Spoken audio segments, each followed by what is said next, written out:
Nail beats on the track.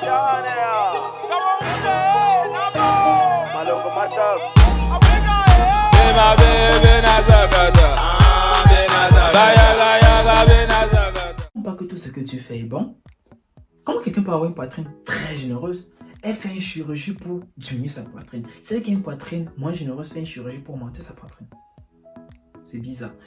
Bienvenue si j'apprends quelque chose. Si vous êtes nouveau sur la chaîne, bienvenue. Si vous êtes ancien, merci de votre fidélité. Tout d'abord, sincèrement désolé aux anciens abonnés pour la fréquence des vidéos qui a été interrompue pendant longtemps. Dû à plusieurs problèmes que j'ai essayé de résoudre, je crois que c'est résolu. Et c'est vrai qu'on ne pourra pas proposer des vidéos chaque semaine, mais du moins, la fréquence va être un peu plus que ce long pont qu'on a pu avoir jusqu'ici. Donc, sincèrement, désolé de ce pont. Je crois qu'on va travailler et je vais proposer des vidéos un peu plus régulièrement. Revenons à notre sujet. On parlait tout à l'heure de la poitrine très généreuse. Les gens font des chirurgies pour du moins généreuse que les gens font des chirurgies pour augmenter. Est-ce qu'on en a vraiment besoin? Dans tous les cas, dans cette vidéo, je vais te montrer comment est-ce que tu peux mettre ta poitrine en valeur. Je prends plus le cas des poitrines moins généreuses. Donc, si tu as une poitrine moins généreuse, cette vidéo te concerne précisément. Regarde jusqu'à la fin de cette vidéo et tu apprendras les avantages d'une poitrine moins généreuse et les inconvénients d'une poitrine très généreuse. Je prends le premier élément, le sport. Il est plus facile pour toi, si tu possèdes une poitrine moins généreuse, de faire carrière dans le sport qu'une personne qui possède une forte poitrine. Celle qui possède une forte poitrine a moins de chances que toi. Pas qu'elle n'a aucune chance. Elle a certes une chance, mais elle a moins de chances que toi qui possède une poitrine pas très généreuse de faire carrière dans le sport. Parce que dans le sport, quand on parle de sport, on parle de bouger. Un des éléments qui t'aide lorsque tu te mouvoies, tu ne prêtes pas attention, mais ta poitrine ne te cause aucun problème. Contrairement à celle qui possède une forte poitrine, lorsqu'elle veut se mouvoir, il faut leur demander. C'est un problème, c'est un handicap pour se mouvoir. Tu ne peux même pas courir comme toi tu cours. Lorsqu'elle court, elle peut courir certes rapidement, si elle est très sportive, mais elle doit penser au facteur poitrine qui peut déranger et tout. Donc, toi qui possèdes une poitrine pas très généreuse, tu as plus de chances qu'elle de faire carrière dans le sport. Donc, c'est un avantage, c'est un très très grand avantage dans le domaine du tennis. C'est vrai en même temps qu'il y a des exceptions. Il y a des personnes qui ont des poitrines pas très généreuses qui s'en sortent très bien dans le sport. Mais plus tard dans le sport, par le complexe des hommes, se trouvent en train de faire des chirurgies pour augmenter leur poitrine. Et à mon avis, c'est pas très joli. Quand je regarde cette photo, par exemple, c'est pas très joli. Contrairement à elle auparavant, en fait. Donc moi, je préfère mieux garder mon côté original et utiliser mes atouts, tout simplement. Le deuxième élément, c'est quelque chose qui est tellement récurrent chez les dames. Vous allez vous rendre compte que sur 100 femmes, 80 femmes vont vous dire qu'elles ont des problèmes de mal de dos. Que tu aies une poitrine très généreuse ou que tu aies une poitrine pas très généreuse, tu auras peut-être le problème de mal de dos dans le futur. Mais quelque chose que je vais te dire dans la vidéo, si tu as une poitrine pas très généreuse, c'est que estime-toi heureuse. Pourquoi? Parce que si tu as une poitrine pas très généreuse, tu n'es pas prédisposé à avoir le problème de mal de dos. Parce que les femmes qui ont des poitrines très généreuses, généralement se trouvent avec le problème très facilement. En fait, c'est-à-dire que sur les 80% qui ont le problème de mal de dos, vous allez vous rendre compte qu'il y a plus de 70 qui ont des poitrines très généreuses. Donc, c'est plus de la moitié en fait. Il y a plusieurs cours. En tous les cas, ce que je souhaite à ma grande famille, c'est que sur les 20% des femmes qui n'ont pas de problème de mal de dos, que ce soit vous en fait. Le troisième élément, c'est quelque chose de tellement convoité dans ce 21e siècle.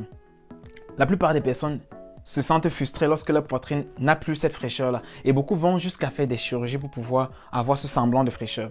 Donc le troisième élément, c'est la fraîcheur de la poitrine. Une poitrine très généreuse ne garde pas sa fraîcheur très longtemps en fait, comme une poitrine pas très généreuse. Donc si tu as une poitrine pas très généreuse, je pourrais dire que tu es le goût du 21e siècle. Pourquoi? Parce que tu vas garder ta poitrine fraîche pendant plus longtemps qu'une personne qui a une poitrine très généreuse en fait. Donc c'est un avantage pour une personne qui a une poitrine. Cet élément fait intervenir quelque chose qui est tellement convoité par la femme.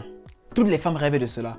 C'est vrai que la femme européenne, pas trop comme la femme africaine. La femme africaine vraiment, elles sont presque marginalisées lorsque elles n'atteignent pas cet objectif-là. Il s'agit du mariage.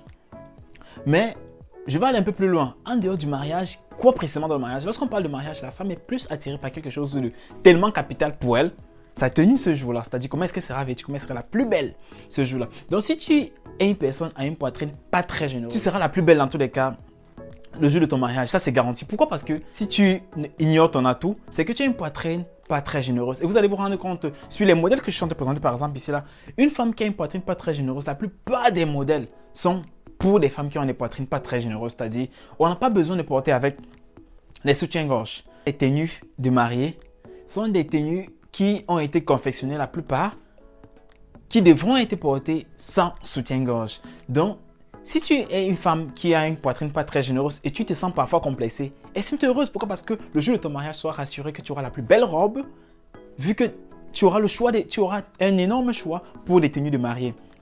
Et je vais encore rappeler que c'est vrai qu'il faudrait porter des tenues sans soutien-gorge, mais il y a également d'autres astuces qui permettent aussi de mieux se vêtir avec des habits sans soutien-gorge, comme peut-être des protège-tétons et autres choses. Donc, c'est-à-dire, mettez quelque chose d'assez pudique aussi. C'est juste qu'au niveau de cette vidéo, tu te sens toujours complexé par ta poitrine qui n'est pas très généreuse et tout.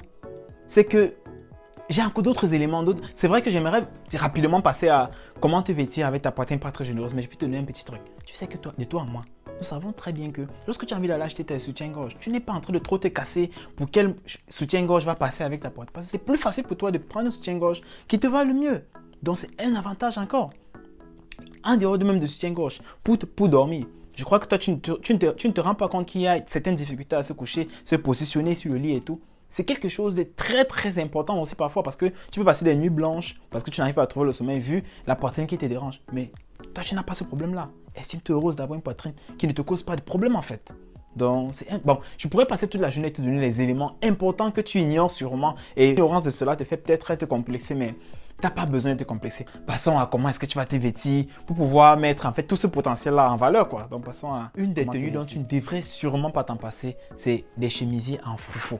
C'est quelque chose de vraiment, vraiment important lorsque tu as une poitrine pas très généreuse parce que ça te donne un certain carré et te donne une allure assez cool, quoi. Donc, si tu ne possèdes pas encore de chemisier en foufou, s'il te plaît, procure-toi rapidement un chemisier en foufou en ligne avec le lockdown qu'il y a. Donc, commande quelque chose rapidement là sur un site.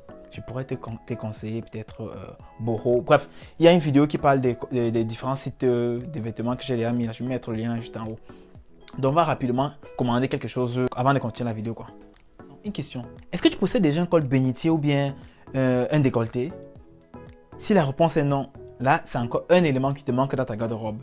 S'il te plaît, va te procurer un col bénitier ou bien un décolleté, en fait. Ce sont des éléments très, très importants aussi. Lorsque tu veux te dire être une femme charismatique, une femme qui se met en valeur, peu importe ton complexe, entre guillemets. Je suppose qu'au début de la vidéo, tu étais complexe, mais maintenant, tu es une femme qui connaît tous les atouts qu'elle a. Donc, si tu veux donc mettre ces atouts en valeur, va te procurer aussi en même temps un col bénitier. Essaye de prendre un col bénitier ou bien un décolleté. C'est très important lorsque tu veux mettre ton charisme, quoi.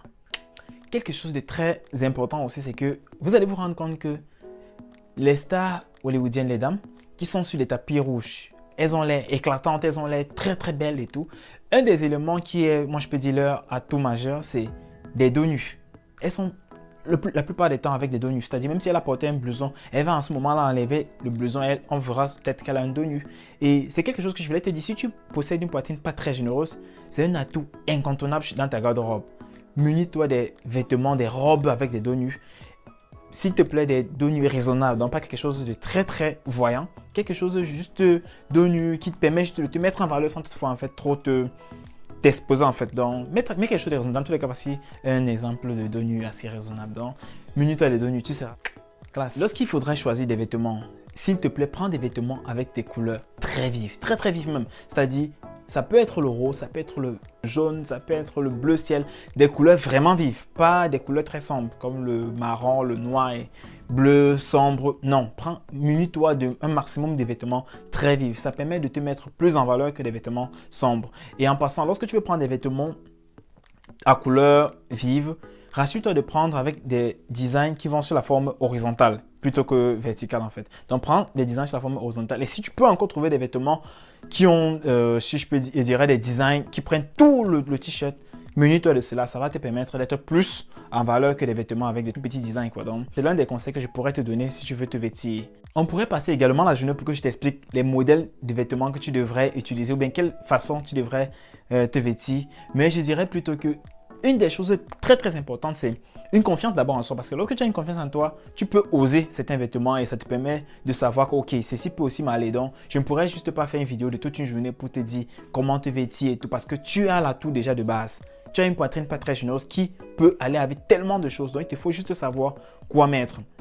Je vais également te dire un truc, c'est que sache que si tu avais un complexe par rapport à ta poitrine, tu ne devrais surtout pas avoir un complexe. Pourquoi? Parce que la toute première chose que tu devrais déjà savoir, c'est que Nous sommes toutes les créatures de Dieu et tout ce que Dieu fait est bien. Ça, tu l'as remarqué dans cette vidéo que tu as tellement de choses que sûrement tu ignorais. Donc, mets-toi juste sur ton meilleur jour, utilise tous tes atouts et tu verras que tu pourras être celle-là que tu souhaites.